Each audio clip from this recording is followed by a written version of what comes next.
paglinis ng mga styrobox matapos ang anihan. Magandang umaga sa ating lahat. Ngayong araw na ito ay kukwento ko sa inyo ang mga ginawa ko after nating mapaubos ang buong batch ng lechugas. Tara, simulan na natin yan. Matapos nating mapaubos ng mahigit 120 na lechugas sa loob lamang ng 2 linggo, ay oras na para linisin ang mga ito. Hindi po maiiwasan na magkaroon ng lumot at dumi ang mga lalagyan sa kadahilanan na natural po ito na nangyayari kada harvest. Ang dahilan po kasi niyan, kapag nababasa at umaaraw bigla ay nilulumot yung mga styro. Yun po kasi yung perfect recipe para malumot ang isang bagay. Anyway, pagkatapos niyan ay agad-agad ko nang tinanggal ang mga styrobox para linisin ang mga ito. Medyo marami rin ang mga ito, kaya magiging busy na naman ako ngayong araw. Ang una ko munang ginawa ay itatransplant ko muna yung mga lechugas from nursery tray to styro cup. Ito nga pala yung mga 1 buwan ko ng mga lechugas na ready na para i-transfer.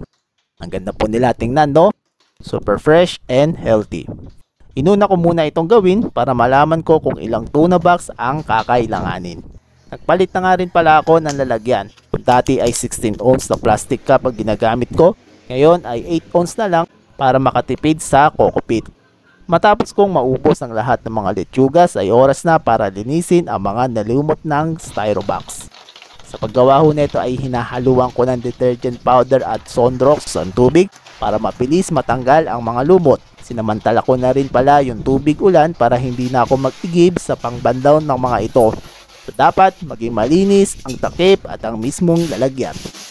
Sa totoo lang mahirap tanggalin ng mga lumot dahil nakakapit na talaga sa styrobox. Ang maganda na lang gawin dito is that mabawasan kahit papano ang mga nakakapit na mancha. Every harvest nga pala ay lagi ko itong ginagawa to make sure na hindi mapeste yung mga gulay. Remember, lumot po yan. Kaya dapat ay need natin na malinis ang mga nilagyan para hindi masira yung mga gulay. So habang naglilinis tayo ay wala pa ring tigil ng ulan dito sa amin. Meron kasing shear line dito sa probinsya ng Sorsogon. Kaya yung mga ibang lugar dito sa amin ay binabaha. Ito nga pala ay kuha lang sa tabi ng aming greenhouse. Mga bandang alas 8 ng umaga. Wala pang 2 oras ay ganito na karami ang tubig.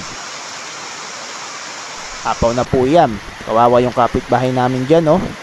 Ang alam ko ay nag-evacuate na sila dyan dahil sa baha. Safe naman kami dito dahil mataas ito ang aming bahay kaya naman hindi kami binabaha.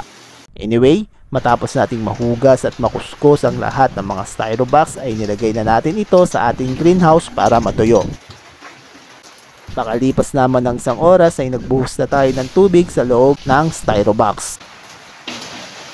So, lalagay tayo ng nutrient solution, A and B, then taco with vinegar. Once na okay na, pwede na natin ito transplant. Tara, let's go! After 30 minutes ay sinundan na natin to ng nutrient solution A. Then after 10 minutes naman ay nutrient solution B naman. Dapat hiwalay po ang application yan at huwag ipagsasabay yung dalawa. Lulumutin po kasi kapag pinagsabay yung dalawa. Kapag okay na, syempre, hindi mawawala ang Cosaco Wood Vinegar. Based sa experience ko, since sa tubig tayo nagpapalaki ng lechugas ay hindi maiiwasang magkaroon ng kitikiti. Nung nilagyan ko ito ng Cosaco Wood Vinegar ay namatay yung mga kitikiti dahil na rin siguro sa tapang nito. Pagkatapos yan ay tinakpan na natin isa-isa yung mga lalagyan. Sinimulan na rin natin ilagay yung mga cups ay damang lechugas sa mga butas.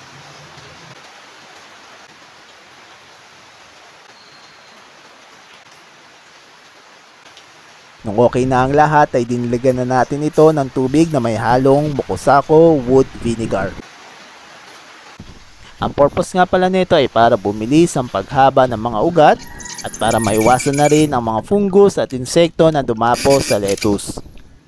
So ayan, tapos na nating may transplant yung mga tinanim natin. After ng 1 buwan ay ready na ulit itong ma-harvest. Pwede na natin itong maibenta. Ito nga pala yung next kong i-harvest. Mga 2 to 3 weeks ay pwede na itong ibenta sa merkado. Hopefully ay may nalaman na naman kayo kung ano ang ginagawa ko after kong mapaubos ang mga lechugas. Magmula sa paglilinis ng mga styrobox, hanggang sa mapuno natin ang mga ito. Hanggang dito na lamang po at maraming salamat.